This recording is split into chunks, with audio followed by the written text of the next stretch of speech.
Hi అండి. ఈరోజు మనం ఎంతో ఈజీగా టేస్టీగా తక్కువ టైంలోనే సాంబార్ ఎలా ప్రిపేర్ చేసుకోవాలో చూద్దామండి. ముందుగా దీనికోసం ఒక గ్లాస్ కందిపప్పు తీసుకున్నానండి. ఇది గ్రామ్స్లో 200 గ్రామ్స్ వచ్చింది. గ్లాస్కి 3 గ్లాసెస్ వాటర్ వేసుకుని కుక్కర్లో విజిల్ పెట్టుకోవాలండి. 3 విజిల్స్ వచ్చే వరకు ఉంచుకోవాలి. ఫస్ట్ మనం ఇలా పప్పుని ప్రిపేర్ చేసుకుంటాం. తర్వాత మరొక స్టవ్ మీద మనం సాంబార్ ప్రిపేర్ చేసుకోవడానికి మరొక గిన్నెను తీసుకుని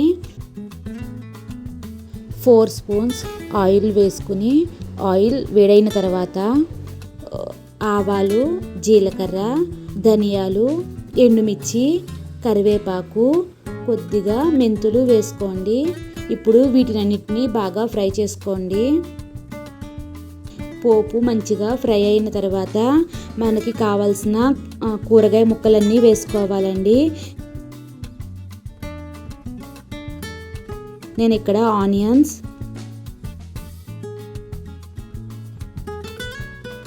ఆనపకాయ ముక్కలు 1 కప్పు, 2 టమాటాలు, లేదా మీరు బౌల్ ప్రకారం తీసుకుంటే అన్నీ ఈక్వల్గా ఒకటే బౌల్లో తీసుకోండి.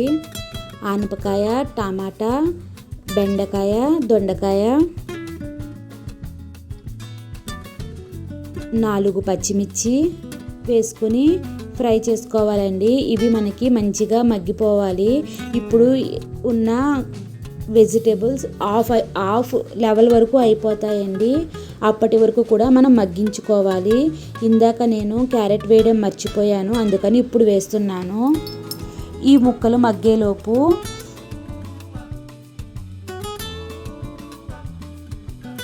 చింతపండు రసాన్ని ప్రిపేర్ చేసుకుందామండి. చూసారు కదా, ఒక పక్క మనం పప్పుని రెడీ చేసుకున్నాము, తర్వాత కూరగాయ ముక్కలు రెడీ చేసుకున్నాము, ఇప్పుడు చింతపండు రసాన్ని కూడా రెడీ చేసుకున్నామండి. ఇప్పుడు ముక్కలన్నీ కూడా ఇలా మెత్తగా అయిపోయిన తర్వాత మనం ముందుగా ప్రిపేర్ చేసుకున్న పప్పును ఈ కూరగాయ ముక్కల్లో వేసేసుకోవాలండి.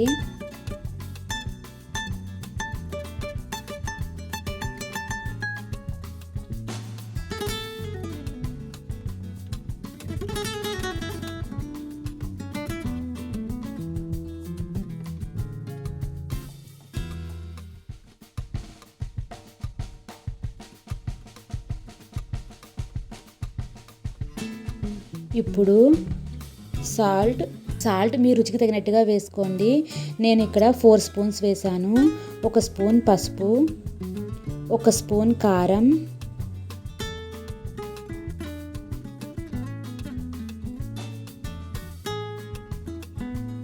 కొద్దిగా అల్లం వెల్లుల్లి పేస్ట్ వేసానండి.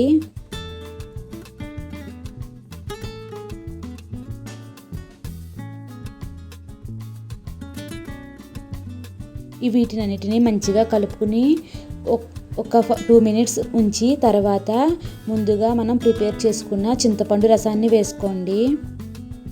ఇక్కడ మీకు ఎంత చిక్కగా కావాలి అన్న దాన్ని బట్టి చింతపండు రసాన్ని వేసుకోండి.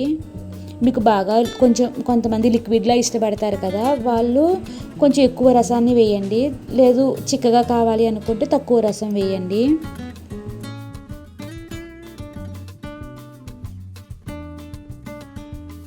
మనకి గరిట అలాగా ఫ్రీగా తిరిగే వరకు రసాన్ని వేసుకోవచ్చండి.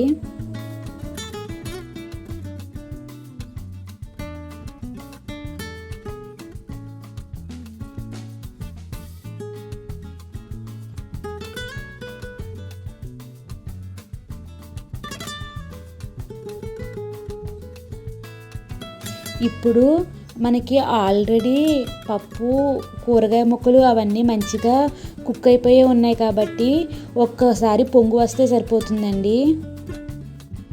అప్పుడు మనకి చింతపండు రసం మరిగితే సరిపోతుంది, అంతే. అంగోలా పొంగు రావాలండి. మనం మొన్న ప్రిపేర్ చేసుకున్నాం కదండి సాంబార్ పొడి, నేను అదే యూస్ చేస్తున్నాను. 2 స్పూన్స్ సాంబార్ పౌడర్ వేసుకున్నాను. మీకు లింక్ కావాలంటే ఇది హోమ్ మేడ్ సాంబార్ పౌడరేనండి. మీకు లింక్ కావాలంటే వీడియో ఎండింగ్లో ఇస్తాను. కొద్దిగా బెల్లం వేస్తున్నానండి, అంటే పులుపు కారం అన్నీ మనకి సెట్ అవుతాయి. మీకు ఇష్టం లేకపోతే మానేయండి. ఒక గుప్పెడు కొత్తిమీర వేసుకోండి. అంతేనండి, మనకి మంచిగా సాంబార్ రెడీ అయిపోయింది. గ్యాస్ ఆఫ్ చేసేసుకోవడమే. నా వీడియోస్ కనుక మీకు నచ్చితే లైక్ చేయండి, షేర్ చేయండి, సబ్స్క్రైబ్ చేయండి. వీడియో ఎలా ఉంది అన్నది మీ కామెంట్ ద్వారా తెలియజేయండి. Thank you so much for watching this video.